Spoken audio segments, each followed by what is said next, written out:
Hello, boys and girls, ladies and gents. This is Defub21, and I am here with my review with potential spoilers, so be warned, of episode 6 of the new season 3 of Star Trek Picard. Well, where are we now? Where we are now is the Worf and Raffi are united with the main crew on the Titan. We finally get to that, although that seems to be coming to an end at the end of the episode. In other words, those two are going off their own separate way again, I think, if memory serves me correctly. I'm going to have to check the episode again. And they have also managed to, in this episode, come up with a way to bring back Brent Spiner as Data, or as sort of new Data. Specifically, what they've done is they've, again, spoiler for the episode, is that they've apparently the Dr. Sung character from season 1, again, I can barely remember that season, it was terrible, and again, I didn't watch season 2, began working after season 1 on a new positronic android, partially if not completely organic, that looked, well, basically looks like Brent Spiner looks now rather than how he did as Data back in the day. And what the Dr. Sun character has done is he took bits of various artificial intelligences. Lal, who was Data's daughter that he created in one episode of Star Trek The Next Generation. It's a very good episode. I think you want to go back and watch that if you haven't seen it. They've taken elements of the fake Data the Romulans came up with, I think called Beta, I can't remember for sure. They took Data's memories and consciousness, or at least a large chunk of it, from Beta as well.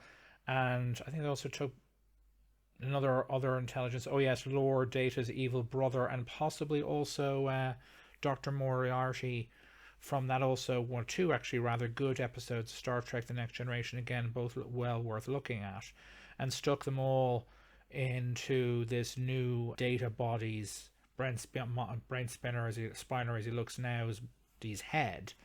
And he was apparently, as it turns out, being used as kind of the artificial intelligence security system for the Daystrom Institute's main kind of secret facility, where they were housing all their the Federation's naughty doohickeys that they didn't want anyone knowing about. There were some how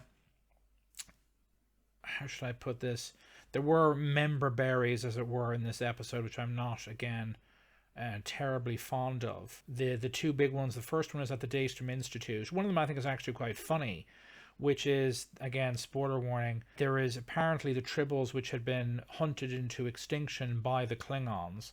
By the time the Next Generation series aired, the Klingons literally wiped them out off their homeworld, on the Tribble homeworld, and then bombarded the Tribble homeworld into ash to drive them into extinction. But apparently some of them did survive, and at least one of them is stored on board the Daystrom Institute's secret facility. And as it turns out, rather hilariously, up until now, we've only ever seen the Tribbles from the outside, so they look like these nice little furry cutesy creatures that make these furry cutesy noises. But in the storage container that's containing this live Tribble in the Daystrom Institute, you actually get to see the other side of it, where it's just basically a collection of mouths with sharp teeth. So that's rather hilarious, and it's really well done. There's also, it seems to be, a reference that implies that Captain Kirk's body is also being stored in the Daystrom Institute. And apparently, again, Picard's body was original organic body was also being stored there until it was stolen by the rogue changelings. The other major plot point, apart from the meeting up with Worf and Raffi, and of course this new version of Data / Brent Spiner they've introduced into the mix, who has all these personalities in his head, so he's basically got multiple personality disorder, which, again, there's an episode of Next Gen that really shows off Brent Spiner's acting ability. I mean, one could genuinely say he's probably one of the most talented, if not the most talented actor in the Next Gen cast from the Next Gen series, where something like that is done, where they have multiple personalities in his brain because of interaction with an alien device. It's also another very good episode of Next Gen, well worth watching. I don't remember the names of these episodes I'm referencing, but I'm sure you can look them up online. And last time I checked, Netflix is still streaming Next Gen, so for the time being, although I could be wrong on that, so don't quote me, it would be well worth looking at. But the other revelation, this is where the other member berries part comes in, is they meet up with Geordi LaForge, who is now a Commodore, and basically seems to be in charge of a space museum, which to my mind comes off a bit weird, because Geordi, certainly by the end of Next Gen, was kind of generally considered to be one of the best engineers, if not the best engineer Starfleet had. How he didn't end up in charge of like an R&D facility or in charge of a shipyard, like designing and developing and building new starships, is kind of beyond me. But he's actually ended up in charge of a space museum, which is basically one of the kind of original series movies era space stations / space docks that Starfleet used to use, and it's got mounted outside at these external round kind of starship docking bays, and each one has within it basically an original series TV show or movie era kind of starship in it. So there are, as an example, in terms of member berries, you have the Bird of Prey from that's original series movie where they go find the whales. Again, I can't remember which one it was. They have the original, at least modernized version of the original Constitution class Enterprise. They have other Constitution class ship whose name I forget, and I don't know the reference. I'm sure there's a reference in there that's supposed to be famous as well. That's like an older version of the Constitution class. They have an old kind of classic Klingon D7 class cruiser.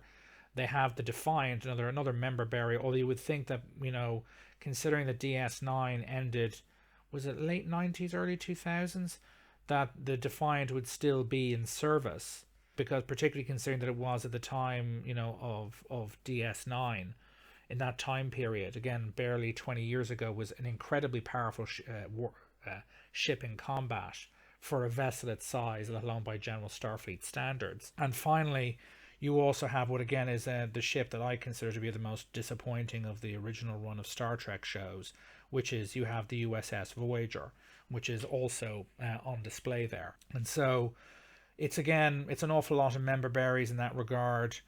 It's a bit weird that Geordi is in charge of a museum rather than an R&D facility or a shipyard building ships. Or as he was also in an episode of Voyager involving time travel where he was a captain of a starship. He's not any of that in this, which I think is a bit strange. How someone with his skills ends up in charge of a museum is beyond me. There's at least no reference so far in the show to him doing something that would get him in trouble.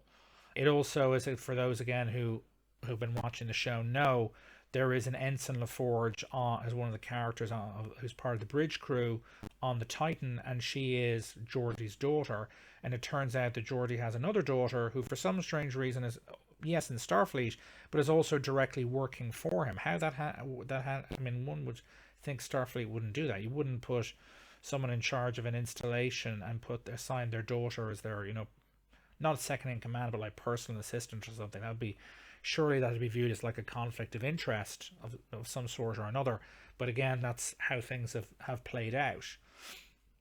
In terms of the episode, the story in the episode, one of the reasons obviously why that Klingon Bird of Prey from the Star Trek movie with the whales is in it, is because, surprise, surprise, surprise, they steal the cloaking device from the ship, install it in the Titan so they can get to the station to rescue Worf, Raffi, and Riker, who've gone on board the station and found the new version of Data, and to find out what information or what assets were stolen from the station by the changelings, which you now know was Picard's original body. But outside of that, Riker gets captured by the changelings. He gets roughed up a bit and so on. And he gets transported onto and this is one of the one kind of plot hole part of the episode, is he gets transported on board Vadic's ship by Vadic, yet the Federation starships that were previously guarding the station have kind of disappeared. Like, where I'm assuming they were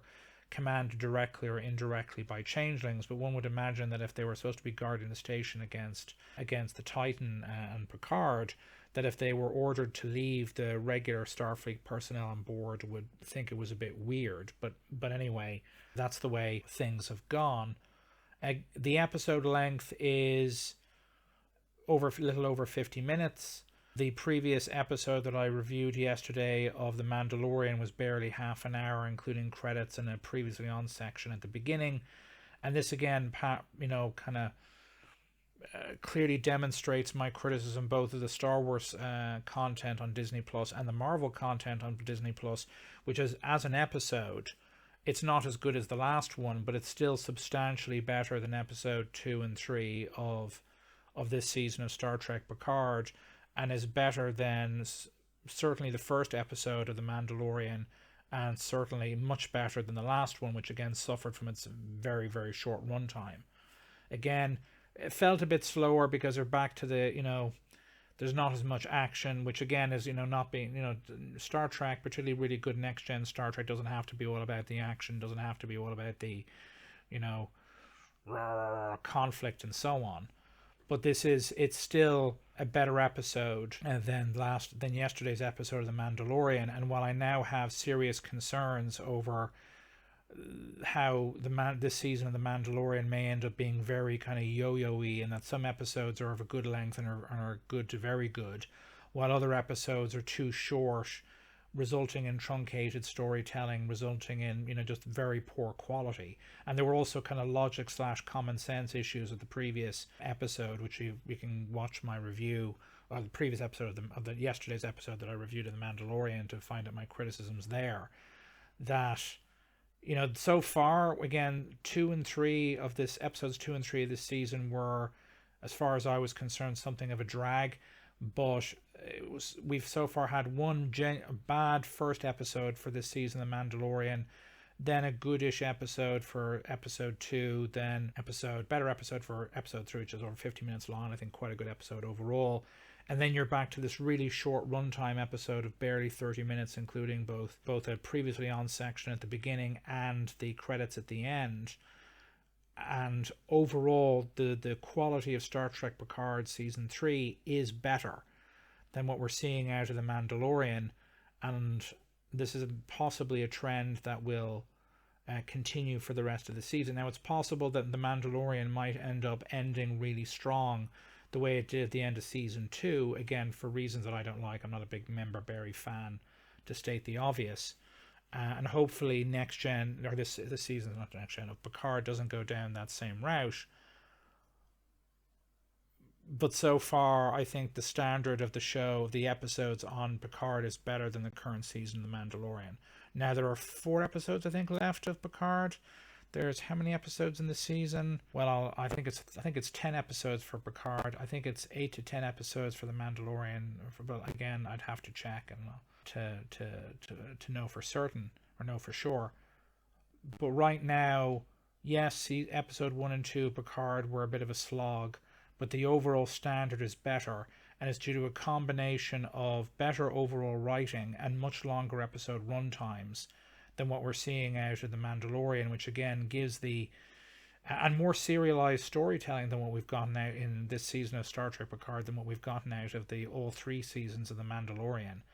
And my concern is the combination of, again, go back to yesterday's review, highly variable quality of Mandalorian episodes, episode to episode, principally due to a combination of the writing and very short episode runtimes. Just the fact that they're not willing to do things that, or Disney Plus is not willing to do things that Paramount with Star Trek Picard clearly is willing to do. I mean, there's been some gore on this show that you will not see on any Disney Marvel show or Disney Star Trek or Disney Star Wars or Disney Marvel show that you've seen in this. Specifically, I think from episode 2 or 3 of Star Trek Picard. And so overall, not as good as the last episode, or episode 4 of Star Trek Picard, but still better than episode 2 and 3, and a significant upgrade over yesterday's episode of The Mandalorian. And so far, Picard is maintaining a higher standard of storytelling and writing in combination with longer episode runtimes that's really helping it in comparing it in competition with The Mandalorian. And so far, the team responsible for this season of the show, I think, it deserve more plaudits than the people responsible for what we've seen so far this season of The Mandalorian. So it's not as good as the last episode of Star Trek Picard, but it's certainly better than episode 2 and 3. And again, if this is the kind of overall standard, this bodes well for the rest of the season, while Mandalorians and I don't know where it's going to go there. Anyway, this is Defub21. Let me know your thoughts on this episode in the comments. If there's any content you'd like me to make, let me know in the comments. If you haven't subscribed to the channel, please do so and ring the bell so you get notifications when I produce new content. And please like the video. This is Defub21 signing off. Toodaloo.